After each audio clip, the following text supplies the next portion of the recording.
Hello everyone, this is Professor Hall, and today we are talking about sentence variety. So this is part 1 of 2. Today we're going to look at what is sentence variety and why is it important. And our guy over here on the left, tired of writing those same boring sentences, kind of answers the question for us. But anyway, let's get started. So, what we've learned, where we are, and where we're going. Now we're kind of putting the puzzle pieces in place. So far, we looked at 4 types of sentence structures. Today, we're going to talk about sentence variety, what that is, why it's important. And next, we'll look at authentic materials, so things in real life that use or fail to use good sentence variety. Later, we're going to look at flaws in these sentence structures and grammatical errors. So hopefully what we're doing today builds on what we've learned already and gives us a good foundation for where we're going to go later. So in the last 4 videos, we talked about our plan for sentence structures. Now we're going to talk about our plan for sentence variety. Master plan. First, we looked at learning. So what makes a sentence? What are different types of sentences? And now we're moving on to comprehension. Comprehension's a little bit deeper than learning. It means that you understand the idea and you're kind of getting ready to apply it. Authentic materials are part of that comprehension and lead us toward practice, which you'll be doing on your own. Then you'll be writing and getting feedback, which is a little bit more guidance from me again. And then you'll be revising your own work. So if you watched the video about why I teach grammar the way I do, I compared it to some basketball leagues that I was in. The coach didn't teach us the rules and we just kind of ran around. And the other, we learned a lot of rules and then we never actually got to practice. So here we're going to have a little bit of a balance. 1, 2, and 3 are kind of me guiding you and leading you through it. And then 4, 5, and 6 are doing it on your own and talking about it and discussing it and fixing it. So to review the 4 sentence structures. A simple sentence is known as an independent clause. It has a subject and a verb and stands on its own as a complete thought. Our example here, Molly and Jason ate breakfast at the cafe. Molly and Jason are the subject, ate is the verb, and the part from ate until cafe is what's known as the predicate, which is the verb and some other words that go along with it. A compound sentence has 2 independent clauses, or simple sentences, joined together by a conjunction. And there are different types of conjunctions. These are called coordinating, but we usually know them as fanboys. For and nor, but, or, yet, and so. Molly and Jason ate breakfast at the cafe, but they didn't pay their bill. Oh no. So here we have our independent clause, our conjunction, and our second independent clause. That makes it compound. A complex sentence joins a dependent clause with an independent clause. And if you remember from before, it's dependent because it has a subject and verb, but it also has a different type of conjunction at the beginning. So a conjunction, the word means join with, and a dependent clause needs to be joined with something else. Because Molly forgot her wallet, that's our dependent marker word, Jason wanted to dine and dash. Jason sounds like a great guy. Just kidding. So it's our dependent clause and then our independent. And then lastly, a compound complex sentence. This is where there are 1 or more dependent clauses with 2 or more independent. So sorry about that typo there. The 1 should be here and the 2 should be here. But basically what we're doing is combining the compound sentence with the complex. So let's take a look at what that looks like.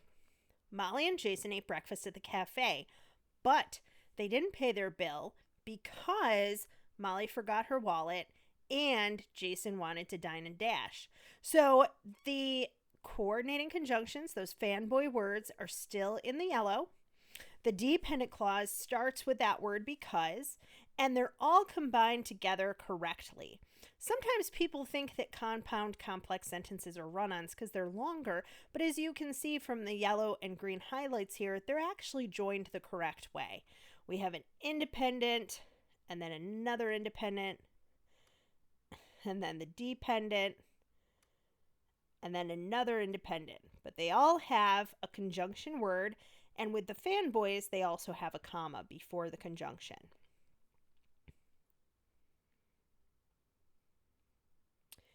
So what is sentence variety?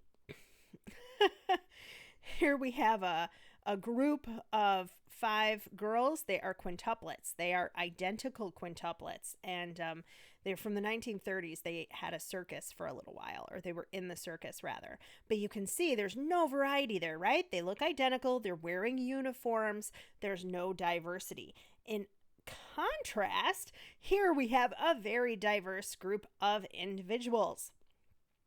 Different ages, different races, ethnicities, genders, right? Heights, even hair color, eye color, all that. So in that second group, we have variety, and that's basically what variety means.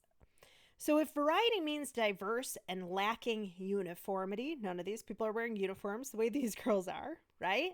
Sentence variety means that you have a diverse number of sentences with different lengths, structures, and rhythms. This helps to create a pattern of writing with a pleasant flow. It also makes your writing sound elevated and more mature, and we're going to look at some examples of that today and in our next lecture. So let's give one authentic example right now. This is from a man named Gary Provost. And he wrote this. It's almost like a poem. I don't think it's meant to be a poem, but that's kind of how I read it. This sentence has 5 words. Here are 5 more words. 5-word sentences are fine, but several together become monotonous. Listen to what is happening. The writing is getting boring. The sound of it drones. It's like a stuck record. The ear demands some variety. Now listen. I vary the sentence length and I create music. Music! The writing sings. It has a pleasant rhythm, a lilt, a harmony. I use short sentences, and I use sentences of medium length.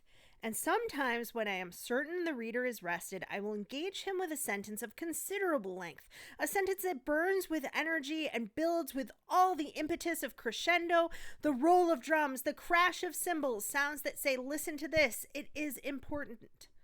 So write with a combination of short, long, and medium sentences. Create a sound that pleases the reader's ear.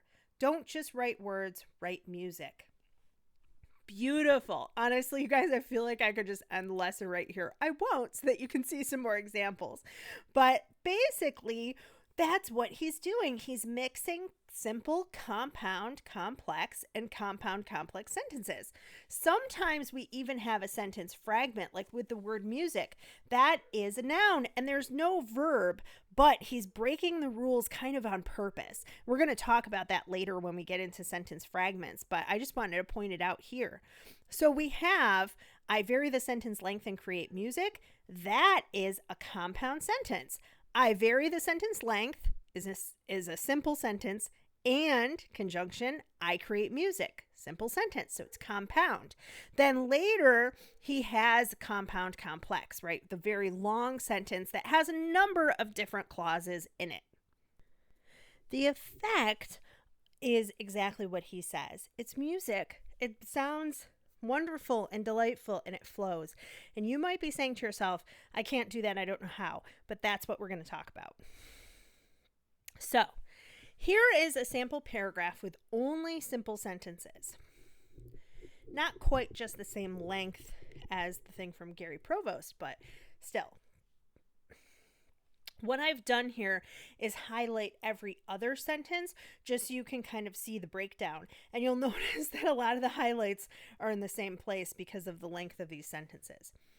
There was an oil spill in June. It happened in Russia. The spill was diesel fuel. It released 150,000 barrels of oil into a river. The oil spread to a lake. The lake was near a nature preserve. Scientists are worried. The spill could hurt animals in the preserve. The preserve is in the Arctic Ocean. Hundreds of workers are trying to clean it up. The accident is one of the biggest in history.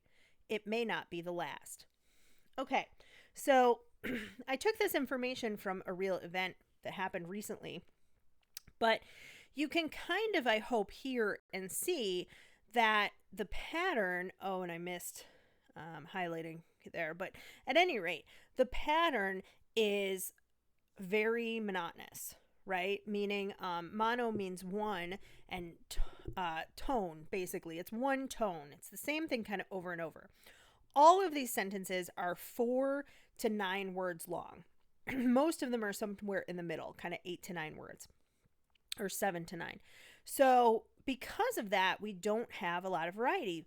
And also many of them start the same way. They're, let me see here. We have the spill, we have the preserve, we have the oil, we have the accident. I missed the lake. We have things starting with it released, it may not, twice. So because of the spill is over here too. Yeah. So 1, 2, 3, 4, 5, 6 of our sentences start with the and then a noun. And then 2 of our sentences start with it and then a verb.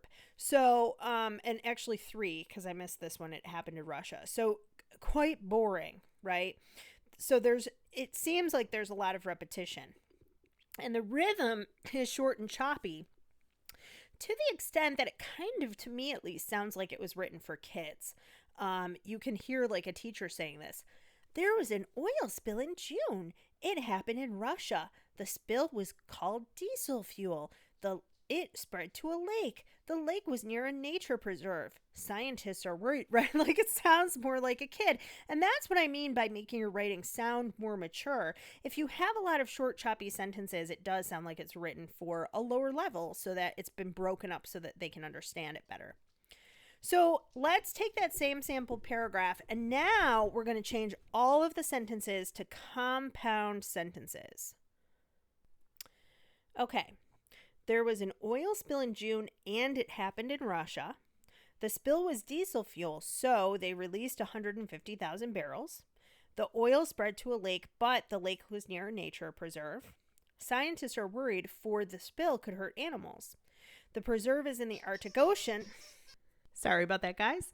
The preserve is in the Arctic Ocean, and hundreds of workers are trying to clean it up. The accident is one of the biggest in history, yet it may not be the last. So what we have, some of these didn't make as much sense, but I wanted to show you what things would look like if we just had those compound sentences. So each one of these has that independent clause, full simple sentence, and then a conjunction, and then another independent clause. That's the pattern. Is it better? Well, they're all joined by the fanboys conjunction, so it doesn't sound quite as immature as it did before. But to be honest, the rhythm of the sentences sounds exactly the same. Da da da da da da da, and da da da da da. Da, da, da, da, da, da, da. So da, da, da, da, da, da, da, right? The rhythm hasn't really changed because we just revised the whole thing the same way. So now we're going to do only complex sentences. Let's see if this helps. There was an oil spill in June which happened in Russia. Since the spill was diesel fuel, it released 150,000 barrels of oil into the river. While the oil spread to the lake was near a nature preserve. Scientists are worried because the spill could hurt animals in the preserve, even though hundreds of workers are trying to clean it up. The accident is one of the biggest in history. So now the rhythm is a little bit similar to the rhythm of the compound sentence example that we just saw. But I will say that some of the conjunctions being in the beginning of sentences, these are those dependent clause words. We have which, since, while, because, and even though. That helps a little bit, because it doesn't sound quite exactly the same as it did with the fanboys conjunctions. And I've mixed it up a tiny bit. If I had had those dependent clauses at the beginning every time, that would not have helped. And it would have sounded exactly the same. But in essence, it's still kind of a boring pattern. So let's try one more time. Just compound complex sentences. There was an oil spill in June which happened in Russia, and the spill was diesel fuel. After it released 150,000 barrels of oil into a river, the oil spread to a lake, but the lake was near a nature preserve. Scientists are worried since the spill could hurt animals in the preserve, and the preserve is in the Arctic Ocean. While hundreds of workers are trying to clean it up, the accident is one of the biggest in history, yet it may not be the last. So all of these are done kind of in a similar way. We have an independent clause, a dependent, a conjunction, and an independent in the first one. And I'll just give you that as an example because we've talked about these quite a bit. That's our sorry. That's supposed to be a D. That's the independent clause, the dependent clause, the conjunction, and the independent clause again, right? So if you remember, compound complex has to have at least 2 independent clauses and at least 1 dependent clause. So in the first example, all of our sentences were 4 to 9, it should say words there, 4 to 9 words long, which was quite short and choppy, right? So what do we have this time? Well, now we have really long sentences. And here, all of our sentences are 17 to 26 words long because they're structured the same way. But instead of that short, choppy rhythm we started with, now the rhythm might lead to reading fatigue, meaning that kind of like that thing we saw from Gary Provost where he was saying, he has a really long sentence when his reader is ready for it, right? When their brains are kind of like, okay, there's been a short lead up and now it comes to the crescendo, the long sentence, the thing that's full of information. Here, every sentence has a lot of information. So what that means is I'm reading 3 sentences, or maybe 4, 3, or 4, but each one contains 2 or more ideas. And if you have too many of those, your brain kind of gets fried out. Honestly, it's like so many ideas in each sentence, you can't keep track. A lot of textbooks do this sometimes. So every sentence is a little bit too long. So let's mix things up. This June, there was an oil spill in Russia. A tanker released 150,000 barrels of diesel fuel into a river, and the oil spread to the lake, which was located in a nature preserve. Scientists are worried because the spill could hurt the animals in the preserve, and the preserve is in the Arctic Ocean. Hundreds of workers are trying to clean it up, but the accident is one of the biggest in history. It may not be the last. Wow. So here I did 2 short sentences in yellow. We have variety. 2 longer sentences in the blue, and then the other in the green. So the blue ones are those compound complex sentences, and the green is a compound sentence, and the yellow are simple sentences. So the effect, I hope you can hear it, has a lot more pleasing rhythm. It's short, long, long, medium, short.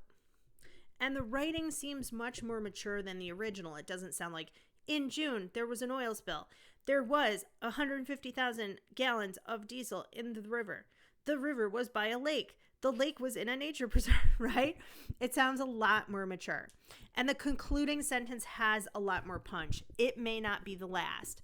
Because that's a short sentence, it really sticks with us. And it's better to have that one by itself than combining it so that that's the detail that stays in the reader's mind. So maybe the person's next paragraph is about how we can prevent these spills in the future. That's what I would expect anyway. So let's do the opposite. Here is a sample paragraph with only long sentences. Natalie started her career in human resources when she was just 20 years old, and she was hoping to move up in the company. However, she has been stuck in the same position for 5 years. Yesterday, she decided to ask her boss for a raise, so she bravely set up a meeting, wore her most professional outfit, and planned her speech, but her boss ended up missing work because his daughter was sick. Today, Natalie has to hold the meeting, but she woke up late and she doesn't feel well, but it doesn't matter because Natalie feels like this might be her one and only shot, so she has to take it. I really needed a breath there. I've highlighted the sentences. You can see that how long they are. This is just 3 sentences. Before with the Russia thing, I wasn't sure if it was 3 or 4, but it was 4. And this is about the same number of words, but only 3. Oops. The sentences here are 34 to 39 words long. Not a lot of variety in terms of length. And they might look on like run-on sentences, but they're actually grammatically correct. They're just very, very long. And it makes the story difficult to read and understand. I mean, especially if you look at this middle one. Yesterday, she decided to ask her boss for a raise. So that's the conjunction word. She bravely set up a meeting, wore her most professional outfit, and planned her speech, but her boss ended up missing work because his daughter was sick. So we have independent, and then the, I'll put that here.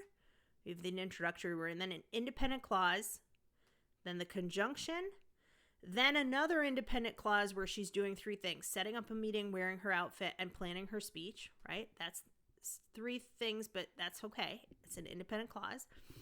Compound verb there, 3 things. Then we have another conjunction with but.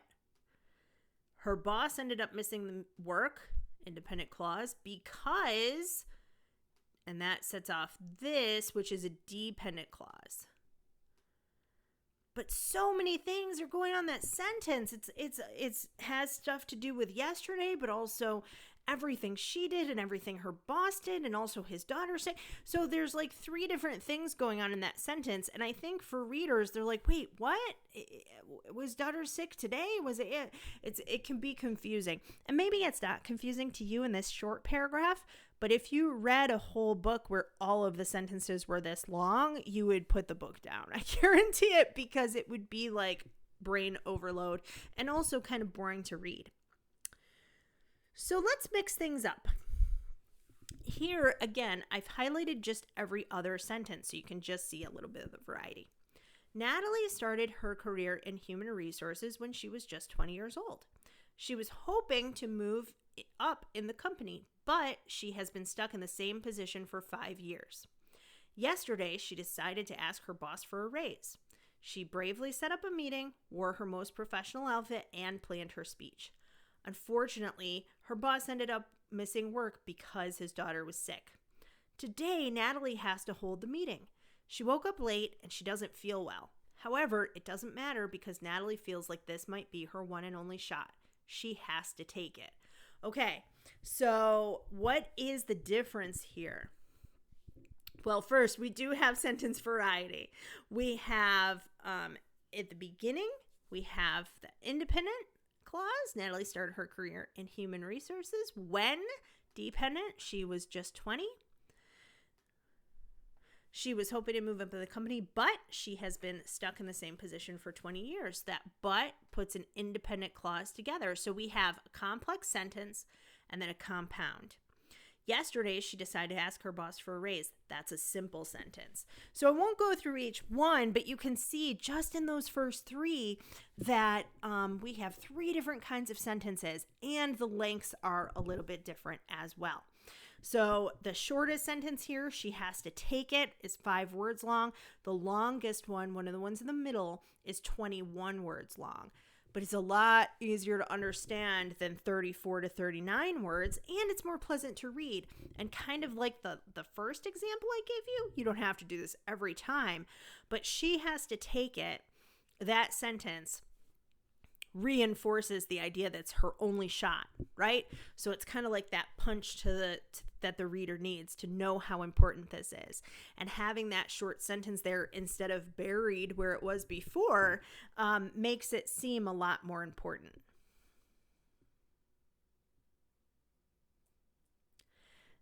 So, review. Variety of the spice of life. False. Variety is an idea, not a spice. The spice of life, meaning that's what gives life a little bit of flavor. If we had to eat dry toast every day, unless you're a 4-year-old who only likes noodles with butter, that's not going to be very good. Sentence variety means changing the structures and lengths of sentences. Having only short, choppy, simple sentences makes your writing sound less mature.